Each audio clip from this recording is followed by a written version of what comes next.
నెల్లూరు జిల్లా కలెక్టర్ ఆనంద్ అక్రమంగా ఉన్న పనులకు 24 గంటల్లో అనుమతులు ఇస్తున్నారని మాజీ మంత్రి కాకాని గోవర్ధన్ రెడ్డి అన్నారు. ఆయన జిల్లా వైసీపీ పార్టీ కార్యాలయంలో మీడియా సమావేశం నిర్వహించారు.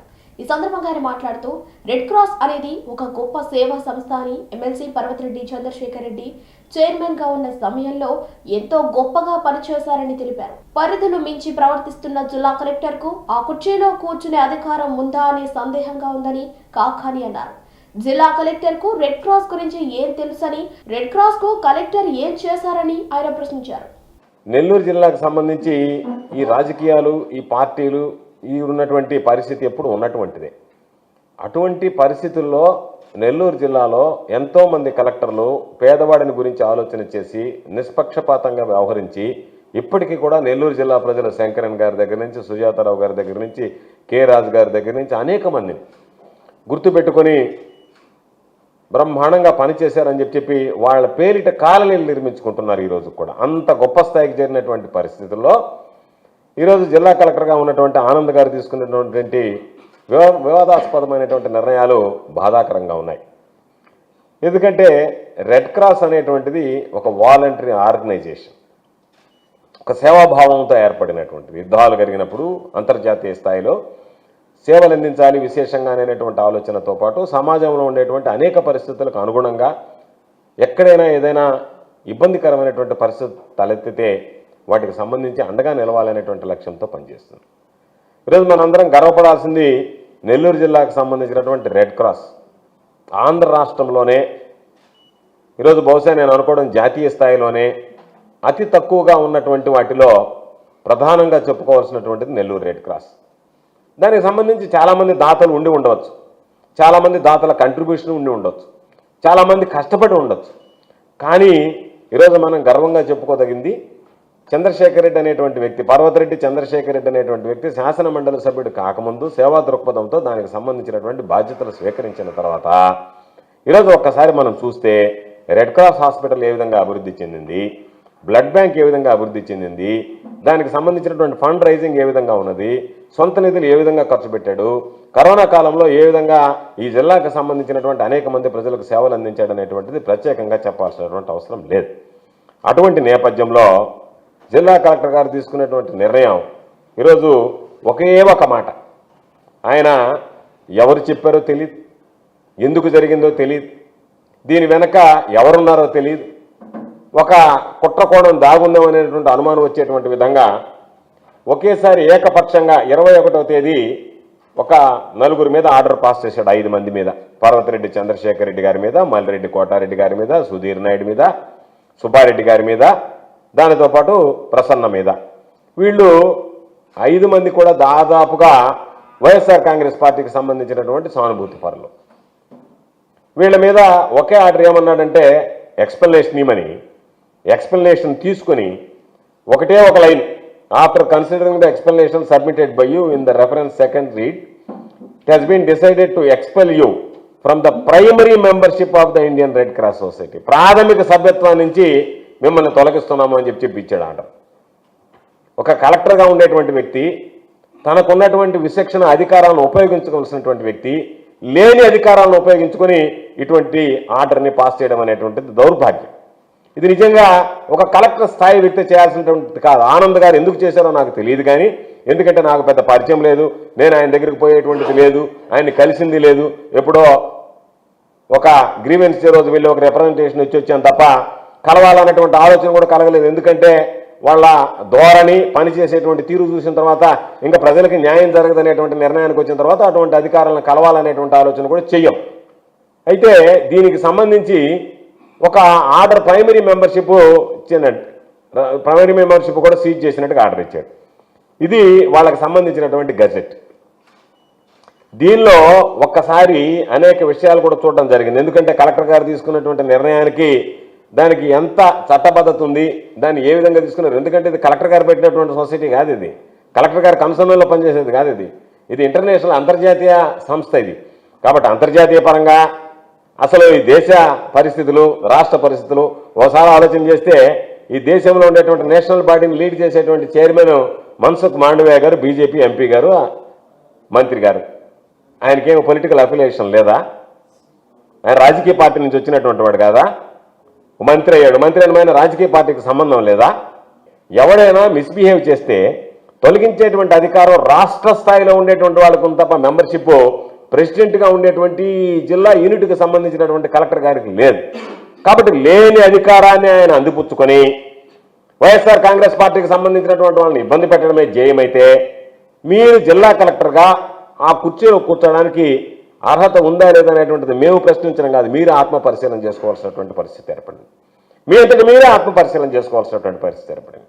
నీకు ఉండేటువంటి అధికారాలు ఏమి అనేటువంటివి కనుపరిచిన తర్వాత ఆ అధికార పరిధి దాటి ఈరోజు రెడ్ క్రాస్లో ఉన్నటువంటి చైర్మన్గా ఉన్నటువంటి చంద్రశేఖర్ రెడ్డి గారిని అని ప్రైమరీ మెంబర్షిప్ నుంచే వీళ్ళందరినీ మొత్తం తొలగించేసేసి ఈరోజు మీకు ఎవరు లేనటువంటి ఎవరికి ఇచ్చారు కలెక్టర్ గారికి అధికారం అంటే నేను జిల్లా కలెక్టర్ అంటే ఈ జిల్లాలో ఏం చేసినా సరిపోతుంది, జిల్లా కలెక్టర్గా నేను బాధ్యతలు తీసుకున్నాను కాబట్టి నా ఇష్టారాజ్యంగా నేను ఆర్డర్లు పాస్ చేసేస్తాను, రేపు దాని నుంచి మీ ఇళ్లలో కూడా మీరు ఉండడానికి లేదని చెప్పి ఆర్డర్లు పాస్ చేస్తానేమో, మీరు 3 పూట్ల తిండి తినడానికి లేదని ఆర్డర్లు పాస్ చేస్తానేమో. నాకు అనుమానం వస్తుంది మీ వ్యవహారం చూస్తుంటే, మీ వ్యవహార శైలి చూస్తుంటే. ఈరోజు 5,000 మంది మెంబర్లు ఉంటే 5,000 మంది 15 మందిని ఎన్నుకుంటే ఆ 15 మంది ఆఫీస్ బ్యారర్స్లో చైర్మన్ ఎన్నుకుంటే ఆ చైర్మన్ ఏదో మా మీద వివాదాస్పదం ఉంది. నిజంగా నేనైతే చెప్పా చంద్రశేఖర్ రెడ్డికి, నువ్వు తొందరపడద్దు, 5,000 మంది ప్రతినిధులుగా ఉండేటువంటి సభ్యులుగా ఉండేటువంటి వాళ్ళు 15 మంది మేనేజింగ్ కమిటీని ఎంపిక చేసుకుంటే ఆ 15 మంది నిన్ను ఎంపిక చేసుకుంటే వాళ్ళందరూ 5,000 మంది భావాలకు విరుద్ధంగా నువ్వు ఎందుకు రాజీనామా చేస్తున్నావు అని అన్నాను. లేదన్నా, నా వల్ల రెడ్ క్రాస్ అనేటువంటి సంస్థ వివాదాస్పదం కాకూడదు కాబట్టి నేను నిర్ణయం తీసుకున్నానని చెప్పి దాని మీద నిర్ణయం తీసుకున్నాడు పాప. సరే, నేను కూడా ఆహ్వానించాను, ఓ నిర్ణయం తీసుకున్నాడు. ఎందుకంటే మృదు స్వభావి, ఎందుకు మన వల్ల రెడ్ క్రాస్కి అనేటువంటి దానికి చెడ్డ పేరు రాకూడదని నిర్ణయం తీసుకున్నాడు. మంచిదే. దాన్ని తీసుకుని 7వ తేదీ అయ్యా నేను దీంట్లో ఉండదలుచుకోలేదు, నేను వివాదాలకి కేంద్ర బిందువుగా మారదలుచుకోలేదు, నేను రాజకీయాల్లో ఉన్నా, ప్రజలకు సంబంధించి ప్రజాసేవలో ఉన్నా, రెడ్ క్రాస్ అనేటువంటిది సంస్థ, ఈ సంస్థ అనేటువంటిది రోజు రోజుకి దాని యొక్క విలువ పెరగాలి, ప్రజలు దాన్ని అభిమానించాలి, ఆదరించాలి, ప్రజలకి ఇది నిజంగా సేవ చేస్తుందనేటువంటి ఆ భావం కలిగించాలనేటువంటి లక్ష్యంతో ఆయన ముందుకొచ్చి కలెక్టర్ గారు చెప్పేదానికన్నా ముందుగానే అయ్యా నేను చైర్మన్ నుంచి తప్పుకుంటున్నాను అంటే, చైర్మన్గా కాదు నువ్వు మేనేజ్మెంట్ కమిటీ మెంబర్గా ఉండడానికి లేదు, అసలు ప్రాథమిక సభ్యత్వానికి రాజీనామా చేసి నిన్ను తీసేస్తున్నాను, తొలగిస్తున్నానని చెప్పి ఇచ్చాడు కలెక్టర్ గారు ఆర్డర్. ఈరోజు సొంత డబ్బులు పెట్టాడు, దానికి సంబంధించి ఎంత ఫండ్ రైజింగ్ చేశాడు. ఈరోజు మనం రెడ్ క్రాస్ హాస్పిటల్కి పోతే కలెక్టర్ గారికి తెలియదు, ఎందుకంటే ఈయన మొన్న వచ్చాడు, ఇంతకు ముందు తెలియదు దాని పరిస్థితి ఏ విధంగా ఉండేది. నెల్లూరు రెడ్ క్రాస్ పరిస్థితి తెలుసుంటే బహుశా కలెక్టర్కి చెయ్యి ఆడుండేది కాదు, కనీసం తెలుసుకొని ఉండాల్సింది. ఈ బాడీ రాకముందు ఏ విధంగా ఉండింది, 2020కి ముందు దీని పరిస్థితి ఏంది, 2020లో ఈ బాడీ వచ్చిన తర్వాత మరలా 2023లోనే ఈ బాడీని ఎందుకు ఎంపిక చేసుకున్నారు అనేటువంటిది ఎవరినన్నా ఆరునట్టు అధికారులను లేకపోతే ఎవరన్నా అడిగి తెలుసుకొని నిర్ణయం తీసుకొని ఉంటే బహుశా ఆయన చేయి పెట్టాలన్నా సరే ఆ చేయి ఆడి ఉండేది కాదు. అటువంటి పరిస్థితుల్లో ఈరోజు దానికి సంబంధించినటువంటి దానిలో నేను ఈరోజు హాస్పిటల్ మనం అంతకుముందు ఏదైనా సేవ కావాలంటే మెడ్రాస్కి తీసుకెళ్లే వాళ్ళం. ఓన్లీ రెఫరల్ హాస్పిటల్గా ఉన్నది నెల్లూరు రెడ్ క్రాస్. ఏది ఉందనేది కనుక్కోవడం, వాళ్ళు కనుక్కున్న తర్వాత దీనికి ట్రీట్మెంట్ ఇక్కడ లేదని చెప్పి పంపించేయడం. అటువంటి దానికి సర్జికల్ ఆంకాలజిస్టులను తీసుకొచ్చి వాళ్ళందరినీ అక్కడ పెట్టి అవసరమైనటువంటి ఈరోజు మనం ఏదన్నా కావాలంటే ఈరోజు మన దగ్గరికి రికమెండేషన్ వచ్చి అయ్యా ఒక్కసారి నెల్లూరు రెడ్ క్రాస్లో చెప్పించి మాకు ట్రీట్మెంట్ ఇప్పించండి, నెల్లూరు రెడ్ క్రాస్లో మాకు బెడ్ ఇప్పించండి, నెల్లూరు రెడ్ క్రాస్లో మాకు అపాయింట్మెంట్ ఇప్పించండి. ఆ స్థాయికి రెడ్ క్రాస్ హాస్పిటల్ ఎదగడానికి కారకులు ఏదైనా జిల్లా కలెక్టర్ కాంట్రిబ్యూషన్ ఉందా, నీ కాంట్రిబ్యూషన్ ఏదన్నా ఉందా, నెల్లూరు జిల్లాకు సంబంధించి ఉన్నటువంటి దాన్ని చెడగొట్టడం తప్ప ఏదైనా దీన్ని బాగు చేద్దామనేటువంటి ఆలోచన మీకు ఉండి ఉంటే ఏదైనా రాజకీయ నాయకుడు ఒక మాట చెప్పొచ్చు. ఎందుకంటే దీంట్లో రాజకీయం దారుణమైనటువంటిది తెలిసినటువంటి విషయం. నీకు ఏమీ నష్టం లేకుండా, దానికి ఏమీ సంబంధం లేకుండా నీకన్నా ముందు కలెక్టర్లు ఉన్నారు. నువ్వు ఒక్కడే కాదు ఐఏఎస్ చదువుకొని వచ్చినటువంటి, నీకన్నా ముందు ఉన్నటువంటి వాళ్ళు కూడా ఐఏఎస్ చదువుకొని వచ్చారు. 2020 నుంచి ఉండేటువంటి కలెక్టర్లు అందరూ కూడా ఐఏఎస్ చదివి పాస్ అయ్యి వచ్చినటువంటి వాడు. నువ్వు ఒక్కడే ఐఏఎస్ చదివి వచ్చినటువంటి వాడు కాదు. వాళ్ళందరూ ఉన్నప్పుడు లేనటువంటి ఇబ్బంది నీకే ఎందుకు వచ్చిందో అర్థం కావడం లేదు. ఎందుకు నీకే ఈ ఆలోచన కలిగిందో నాకు అర్థం కావడం లేదు. కాబట్టి జిల్లా కలెక్టర్ గారి తీరు అభ్యంతరకరంగా ఉంది, వివాదాస్పదంగా ఉంది. కాబట్టి దీని విషయంలో ఈరోజు చంద్రశేఖర్ రెడ్డికి అండగా జిల్లాలో ఉండేటువంటి అందరూ ఉన్నారు, మెంబర్లు.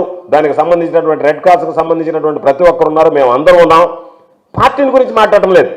ఈరోజు మా పార్టీకి సంబంధించినటువంటి వ్యక్తి కాబట్టి ఈరోజు ఇక్కడ సమావేశం ఏర్పాటు చేసి మాట్లాడుతున్నాను తప్ప మద్దతుగా పార్టీలకు అతీతంగా జరిగేటువంటి కార్యక్రమాలు. మీరు పార్టీ అని ముద్ర వేసి చేశారు కాబట్టి ఈరోజు పార్టీలు ఎంతవరకు మేము నోరు తెరిచి కూడా మాట్లాడలేదు. నువ్వు ఈ మెంబర్షిప్ సీజ్ చేసినంత వరకు మేము ఎవ్వరం దీని మీద జోక్యం కూడా చేసుకోలేదు. కారణం ఏంటంటే రాజకీయాలకు అతీతంగా ఉండాల్సినటువంటి సంస్థ, మనం మాట్లాడకూడదు.